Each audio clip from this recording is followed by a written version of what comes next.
hukuman dapat mendisiplinkan anak menurut Bapak Ibu.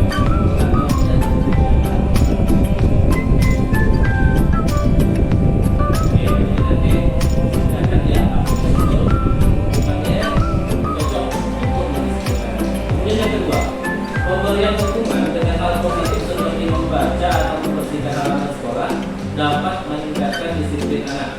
Setuju atau tidak? Ada yang tidak setuju? Setuju semuanya. Oke. Kemudian yang ketiga, memberi perhatian dapat meningkatkan motivasi dari anak. Oke. Nah, awalnya saya berpikir semua hal itu betul. Saya awalnya berpikir hal itu betul. Tapi setelah belajar, ternyata apa yang telah kita lakukan selama itu dapat berubah. Nah, ya, jadi tidak lebih dalam itu.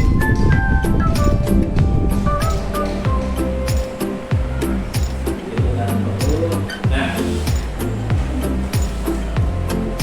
jadi ini kita kan sebagai guru berpendapat bahwa kita bisa mengontrol anak.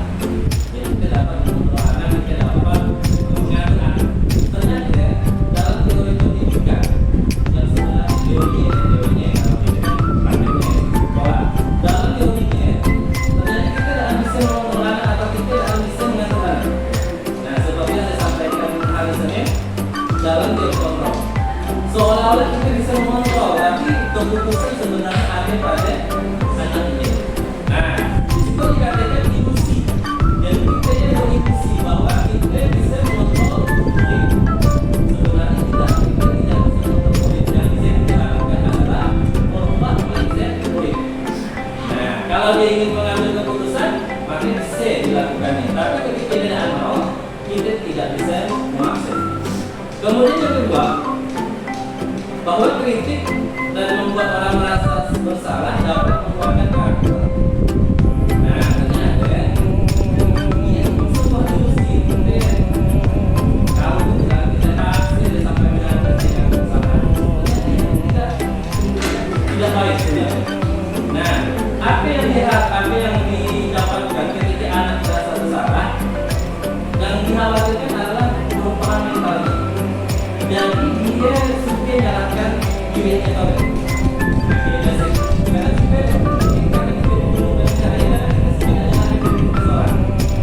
Saya juga tahu dia.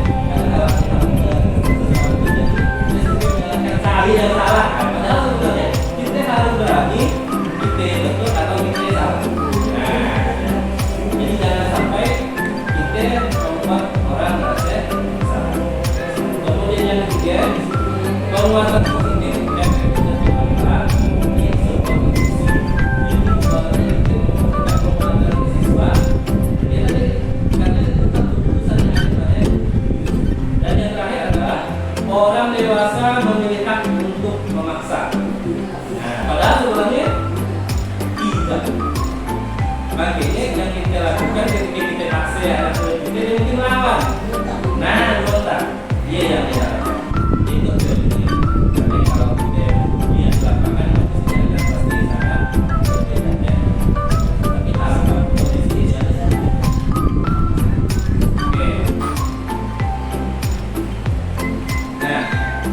Jadi sebenarnya yang kita sering lakukan adalah pada teori stimulus respon.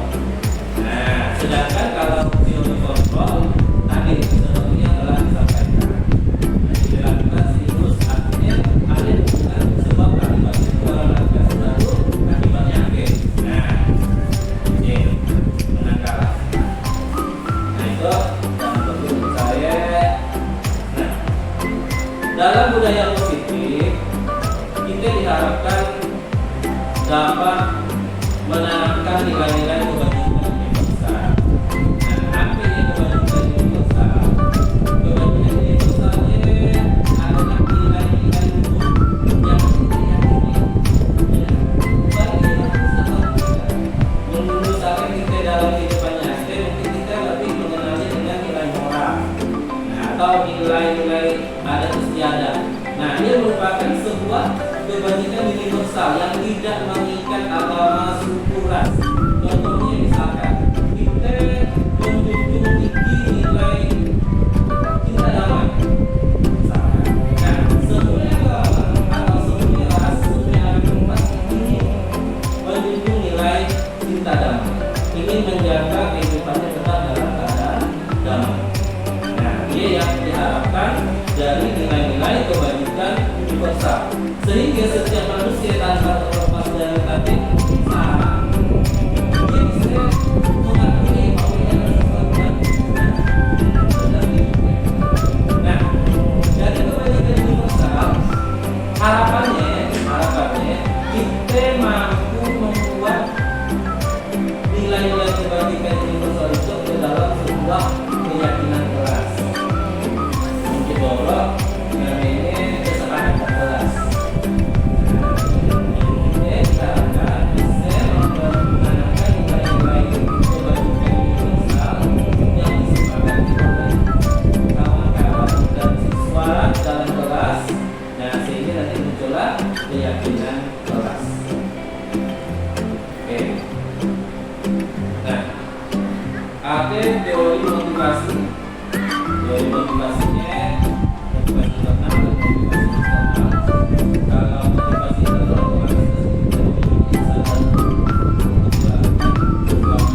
sedangkan kalau eksternal misalnya faktor kawan, faktor misalkan orang tua atau faktor lingkungan yang memaksakan dia membuat sebuah perilaku. Contoh saya memilih menjalani misalkan program program faktornya karena tadi dorongan jalan kawan ini oke adalah faktor. Tapi kalau misalkan kawan-kawan ada yang sadar ingin tanpa dorongan jalan ingin mendatang sebagai program, otomatis dia adalah kesadaran atau motivasi internal. Itu pendapat dari Ki Hajar Dewantara sebagai Bapak Pendidikan Indonesia. Merdeka itu artinya tidak terlepas dari pemerintah, akan tetapi bukan ragam sebuah pemerintah. Artinya kita terlepas dari aturan, tapi kita bisa mengatur diri kita. Nah, ini sebenarnya yang diharapkan oleh Ki Hajar Dewantara. Nah, didukung oleh penghargaan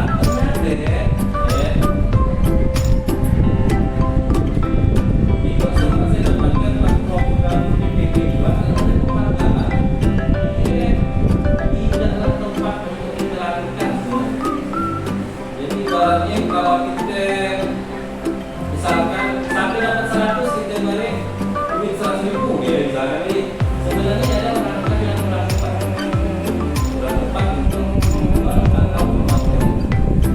motivasi yang memang kesadaran. Nah, nanti demikian ya, mengambil demikian. Nah, katanya kalau misalkan kita beri anak dibuat sepertinya, dia sebenarnya bukan sadar, akan tetapi dia berusaha untuk menyenangkan hati kita. Nah, katanya seperti ya, katanya seperti itu. Nah, jadi pengaruh jangka panjang dan jangka pendek. Jadi ada pengaruh yang jangka panjangnya kalau hati terbiasa dengan ribet. Jadi menjalankan ribet, beda akal. Nah, ibaratnya misalkan kita biasa di rumah mau nyapu misalkan dia kalah 15.000 kalau jadi ketika kita balik 1.000 dia tak akan melakukannya. Nah, dia yang kita khawatirkan. Jadi kita harus sadar. Kemudian sifat penghargaan adalah saatnya itu menurut Bapak Ibu ABT yang mendapatkan penghargaan dia atau kawannya yang akan mendapat penghargaan. Menurut Stella, penghargaan ini mengucap kalah. Nah, jadi kan kita memberikan penghargaan kepada yang misalkan bisa melakukan itu. Nah, kita akan mengumpulkan kawan-kawannya lagi share bahasa dia. Nah, jadi kawannya yang akan dibalikkan reward, kita sedang menghukumnya secara mental. Dia akan merasa benar, bisa jadi efek ini akan ditimbulkan. Aku dapat reward tapi sebenarnya harapan kita kan dia bisa ngikutin kawannya yang dapat reward dia. Nah, tapi ada mungkin nanti sebagian kelompok yang malah berbalik. Ketika kawannya mendapat reward, dia akan minder karena dia akan mendapatkan reward. Nah, penghargaan mengurangi ketepatan ya kaitannya dengan poin 2 atau kemudian penghargaan dan efektivitas berdasarkan kejadian. Dan penghargaan kali ini menurunkan kualitas. Nah, jadi kita hanya berpacu terhadap suatu hasil produk tanpa memikirkan prosesnya, katanya seperti itu. Kemudian penghargaan mematikan kreativitas. Anak akan malas berkreativitas, jadi hanya mengikuti alur yang diinginkan. Jadi sebenarnya dalam menerapkan kita boleh, katanya boleh memberikan penghargaan, tapi bukan terhadap hasil, melainkan terhadap proses. Contohnya gitu, seorang anak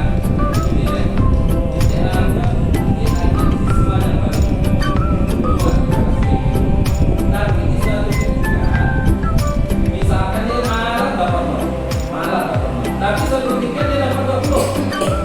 Nah, ia bisa kita berikan penghargaan. Karena apa? Yang biasanya dia dapat 0, sekarang berubah menjadi dapat 20. Dia punya usaha yang sangat berubah. Jadi proses dia yang atau kalau memang kita ingin memberikan penghargaan, berikanlah hak penghargaannya kepada semua anggota kelas ini. Bagi rantai. Kalau misalkan kita hargai, misalkan kita sekedar tepuk tangan untuk kawan-kawannya, atau tepuk tangan untuk kegiatan pembelajaran yang telah kita laksanakan dan telah kita selesaikan. Ayo boleh. Jadi penghargaannya berikan tentang terbaik, ayo sebenarnya kurang baik untuk dilaksanakan teorinya. Tapi saya pikir mungkin ada benarnya, saya pikir mungkin ada benarnya. Jadi sebelum dapat dari saya pikir seperti itu lah, seperti itu. Oke. Nah, jadi lakukan dalam bentuk penghargaan melainkan apresiasi. Jadi kita tidak membuat sebuah penghargaan, apresiasi. Nah, sekarang itu ada beberapa pertanyaan bisa kita diskusikan. Ada perbedaan antara hukuman dan konsekuensi. Nah, kalau poin pertama mencatat 100 kali di dalam buku kalimat, saya tidak akan terlambat lagi karena terlambat ke sekolah. Menurut Bapak Ibu, dia hukuman atau konsekuensi? Hukuman. Oke, yang pertama kita simpan hukuman. Kemudian yang kedua, lari mengelilingi lapangan basket 2 kali karena terlambat dari ke sekolah. Hukuman. Oke. Yang ketiga, murid diminta pusat 15 kali karena tidak menggunakan masker ke sekolah. Hukuman. Menggantikan kertas tugas teman yang telah dicoret-coret. Konsekuensi. Membersihkan tumpahan air di meja tulis karena tersenggol pada saat belajar. Konsekuensi. Kemudian murid disuruh menggunakan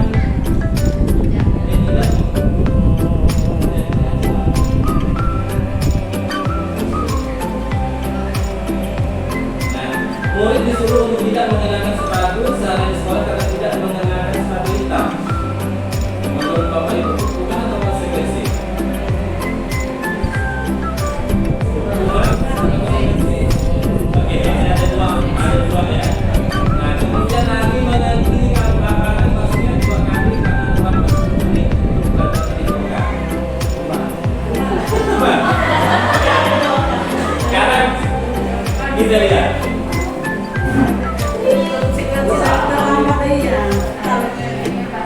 Ngake di akhirnya merupakan konsekuensi karena terkait kejokan. Di bahasa kejokan kan ada di situ. Jadi boleh menggunakan atas pada tipe keuntungannya. Boleh ya, guru bebas boleh maupun seperti itu. Push up misalkan, kalau push up pas pada nanya silakan aja. Boleh, karena memang di bebas ada di sini. Nah, iya boleh.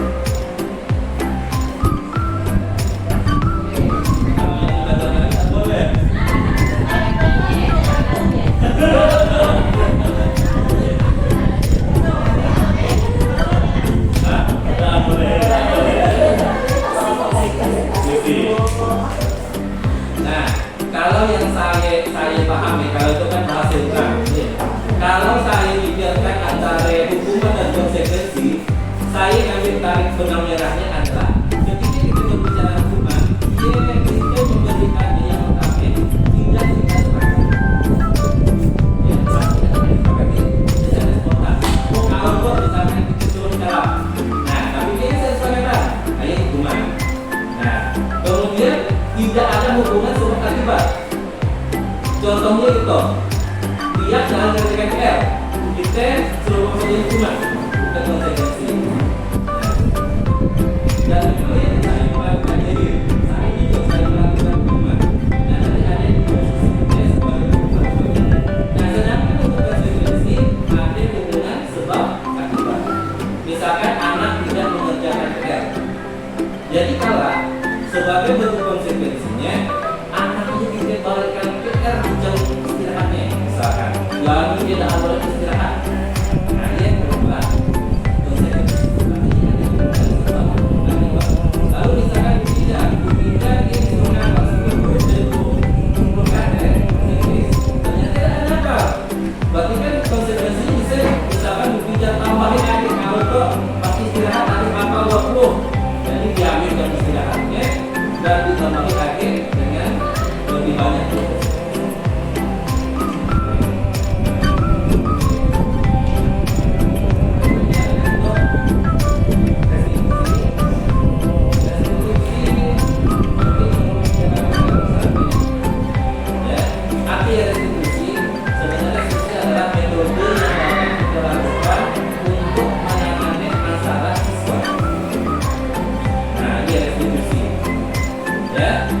Jadi di dalam restitusi diharapkan kita tidak marah.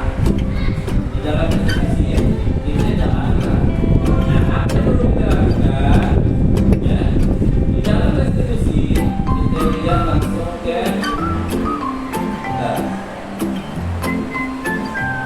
langsung ke segitiga restitusinya.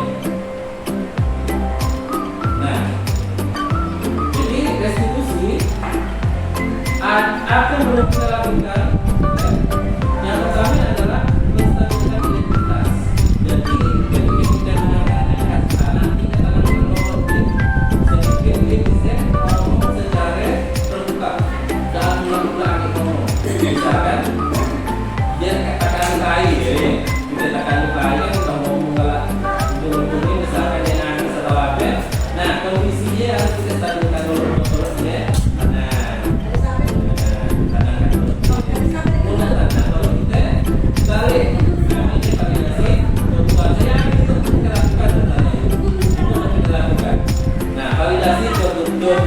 Jadi dia nyampe seperti kira-kira bisa nggak buat hal yang lebih positif untuk melampiaskan dia.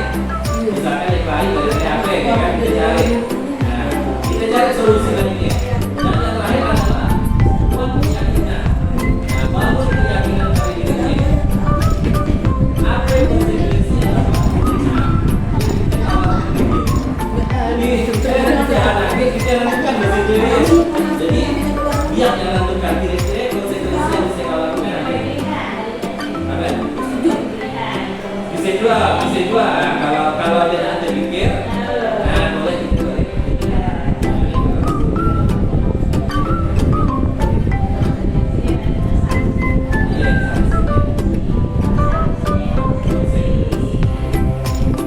Nah, Di bagian terakhir yang ingin saya sampaikan adalah 5 posisi kontrol ITE. Dan saya paling mungkin banyak berada di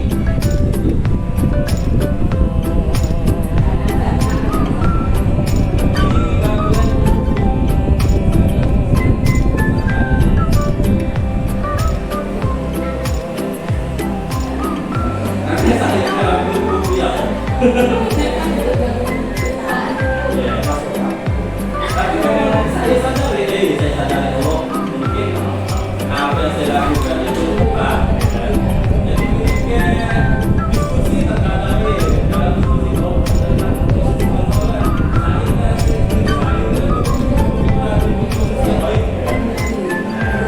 tapi paling tidak kita ada lah budaya positif yang kita inginkan seperti itu.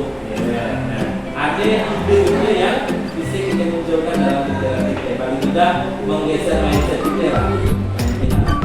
Nah, ternyata ada tiga kontrol yang gagal, kontrol berhasil dan dari luar dan kontrol dari dalam diri kita seorang. Nah, kalau kita bertindak sebagai penghukum, otomatis bahasa yang kita gunakan biasanya dengan nada-nada yang lebih tinggi, marah, dan akhirnya kita berada di posisi membuat rasa bersalah. Jadi kita tahu rasa bersalah dan begitu punya tahu rasa bersalah dengan tindakan tadi. Nah, iya yang sering kita laksanakan. Lalu di mana yang kita harapkan? Di mana kita seharusnya? Nah, minimal yang diharapkan kita bisa memposisikan diri kita sebagai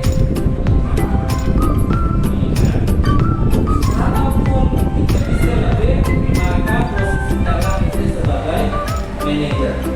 Apa yang manajer lakukan ketika menangani masalah siswa? Nah, manajer melakukan penanganan masalah siswa melalui metode tadi, restitusi. Jadi dengan pendekatan, dengan kebijakan, kemudian keyakinan, ini yang dilakukan oleh seorang manajer. Kenapa disebut manajer? Manajer yang diharapkan adalah bisa memanage peserta didik kita, bukan manage kita, memanage peserta didik yang diharapkan. Nah,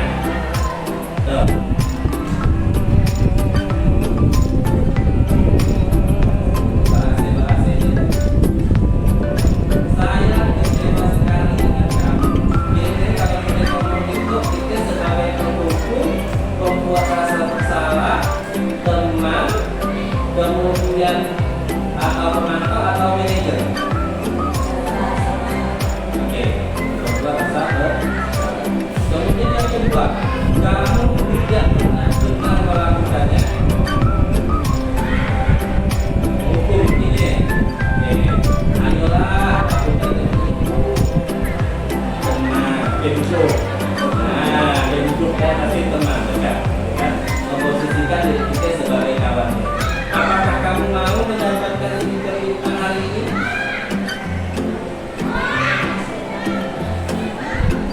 Mau mendapatkan interview?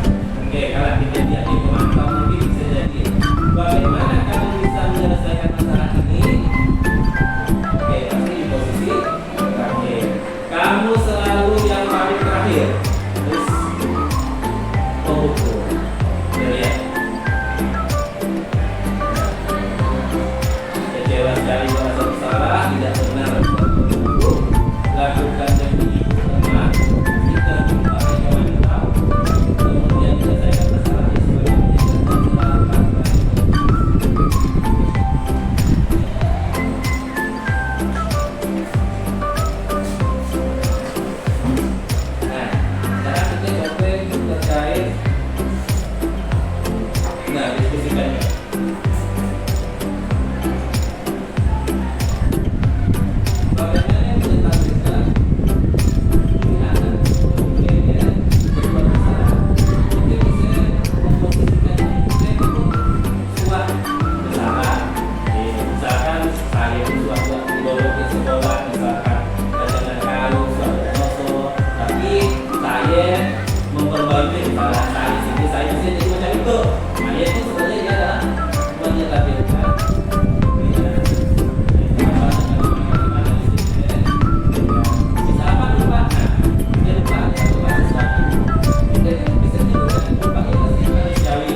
rumah kan, hasil bebas. Ayolah yang akhirnya kadang anak kita sama melanggar peraturan. Kemudian dia juga perlu penguasaan dalam hal ini. Makanya biasanya dia supaya bukannya itu kau berarti dia masih berkuasa dari kawannya. Nah, karena di rumah kan tidak mungkin, di rumah tidak mungkin mendalam kue itu kan terakhir. Nah, karena dia kan kuasai, jadi dia ingin berkuasa. Tarik alam, nah karena dia ingin berkuasa. Nah, dia betul. Nah, yang keempat kebutuhan dasar kita adalah kebutuhan untuk hidup. Pasti kalau di rumah sih di suatu kesan juga kan betul kehidupan ini buat makan minumnya kan. Nah, yang terakhir adalah kesenangan yang kelima. Jadi di rumah ketika anak kita merasa senang, jadi dia di sekolah di sana bukan oleh. Iya yang apa-apanya. Di sekolah di rumah dia di sana lalu di sekolah dulu mereka ini sangat kurang oleh. Karena dia bisa jadi seperti perlu kita sadari bahwa memang kebutuhan dasar manusia ini banyak. Jadi ketika anak di rumah tidak ada kebutuhan dasarnya, dilampiaskan dalam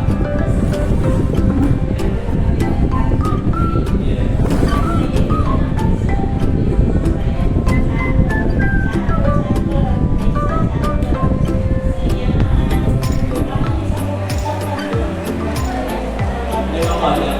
Mudah-mudahan sih bisa boleh bisa.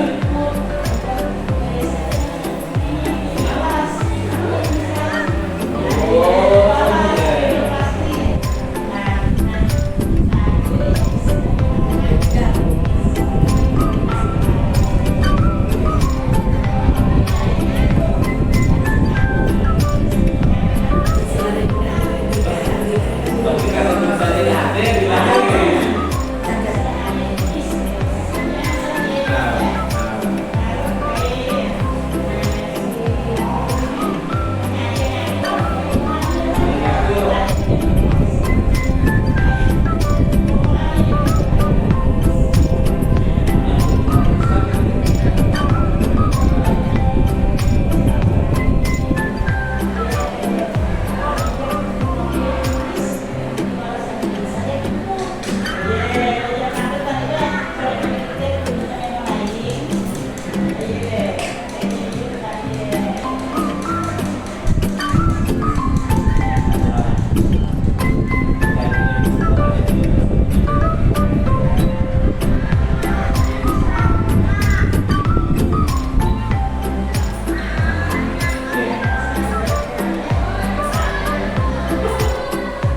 Oke, nah ya, berarti sampai di sini untuk berbagi materi, berbagi pengalaman untuk terkait kebutuhan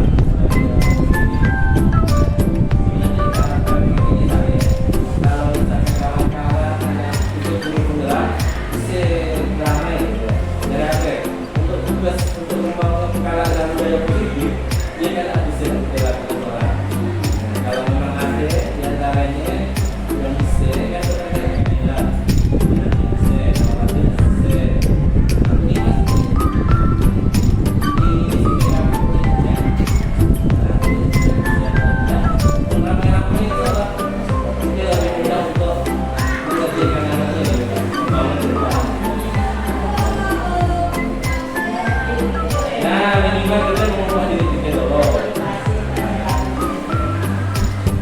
Oke, terima kasih.